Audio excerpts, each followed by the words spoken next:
বুঝতে সমস্যা হচ্ছে? আচ্ছা, আরো ভালো করে বুঝাই দিই আর কি। ধরেন চীন আমেরিকাত কিছু কম্পিউটার পাঠাইলো কম দামে আর কি, রপ্তানি করলো। তো আমেরিকা হিসাব নিকাশ করে চীনকে কইলো যে হামগের কাছে যে দামে কম্পিউটারটা বিক্রি করছো, তুমি তো নিজের বাজারে তার চাইতে বেশি দামে বিক্রি করো, হাঙ্কারে কেন তুমি কম দামে বিক্রি করলা? তো তার মানে তুমি এই কম্পিউটারটা আমার দেশে দাম করছো, তাই না?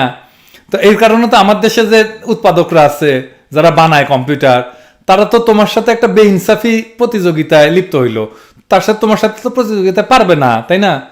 তো এই অন্যায্য অবস্থার প্রতিকারের জন্য আমরা তোমার উপরে, কম্পিউটারের উপরে আমরা একটা অ্যান্টি ডাম্পিং শুল্ক বসাচ্ছি, যেন তোমার দাম আমার বাজারে আমার স্থানীয় উৎপাদকের দামের সমান হয়, ফেয়ার কম্পিটিশন করো, বুঝছাও? তো তাইলে ইন্ডিয়া যখন বাংলাদেশে পাটজাত পণ্যের উপরে অ্যান্টি ডাম্পিং শুল্ক চাপায় দেয়, তাইলে ইন্ডিয়া কইতে যাচ্ছে ওইসব পণ্য আমরা বাংলাদেশে যে দামে বিক্রি করি তার চেয়ে কম দামে আমরা ইন্ডিয়াতে রপ্তানি করছি, ফলে ইন্ডিয়ান পণ্য প্রতিযোগিতায় মার খাচ্ছে, তাই না? তাই তো বোঝা যায়। তো সব আইনেরই তো অপপ্রয়োগ আছে, তাই না? তেমন এই আন্তর্জাতিক অ্যান্টি ডাম্পিং আইনের অপপ্রয়োগ করে থাকে অনেক দেশ। শুধাই অ্যান্টি ডাম্পিং শুল্ক বসায় দেয় কোনো দেশ আর এক দেশের পণ্যের উপরে, ঢুকতেই দেবে না। নিজের মার্কেটে আমি আর কাউরে ঢুকপার দেবো না আর কি, বুঝছাও?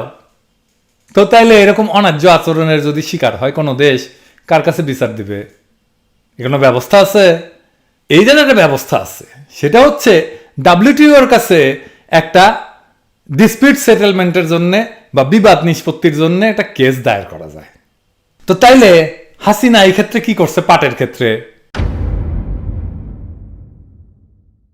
তো টিপু মুন্সি যখন ইন্ডিয়ার কাছে বাংলাদেশের পাটের পণ্যের উপরে যে 2017 সালে যে অ্যান্টি ডাম্পিং শুল্ক দিছিল না, সেটা প্রত্যাহারের যখন অনুরোধ জানাইছিল, তার মানে তো ধরে নিতে হবে যে বাংলাদেশ ইন্ডিয়ার এই শুল্কটা চাপানোটা অযৌক্তিক বা বেইনসাফি বলে বিবেচনা করে, ঠিক তো, তাই না? তাছাড়া সে রিকোয়েস্ট করবে কেন? তার মানে ইন্ডিয়াতে যে মূল্যে আমরা এসব পণ্য রপ্তানি করি, বাংলাদেশে তার চাইতে কম দামে আমরা বিক্রি করি না, সোজা হিসাব। বরঞ্চ ইন্ডিয়ায় শুল্ক আরোপ করছে নিজের উৎপাদকদের প্রোটেকশন দেওয়ার জন্য, তাই না? তাহলে হাসিনা সরকারের কি করা উচিত ছিল? WTO-তে একটা কেস করে দেওয়া উচিত ছিল, তাই না? দেখে আসলাম তো আমরা তো আগে দেখে আসলাম, তাই না? তো 2017 সাল থেকে তো 5টা বছর পার হয়ে গেছে। হ্যাঁ, এই দীর্ঘ সময়ে ইন্ডিয়ার যে অন্যায্য শুল্কের কারণে বাংলাদেশের পাটজাত পণ্যের যারা তৈরি করে তারা যে ক্ষতিগ্রস্ত হয়েছে, এইটা কে দেখবে? হাসিনার তো দেখা উচিত। কিভাবে দেখছে? সে তো কেস করে নাই।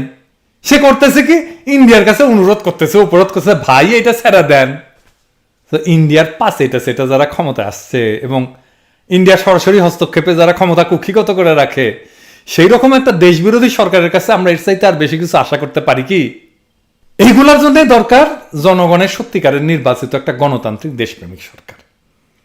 তো এক দেশপ্রেমিক সরকার থাকলে এটা বিষয়টাকে কিভাবে ডিল করত, এটা আমরা দেখি।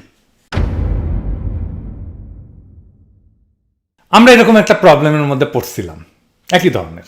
খালেদা জিয়া ইন্ডিয়ার সাথে কিভাবে তিনি ডিল করছিলেন সেই প্রবলেমটা, সেটা দেখি। তাইলে আমরা দেখবো যে বিকল্প নাই কাঁঠাল রানী আর খালেদা জিয়ার তফাৎটা কি। এখন যারা তরুণ আছেন বা চ্যাংড়া প্যাংড়া আছেন, তারা কিন্তু এটা বোধহয় জানেন না যে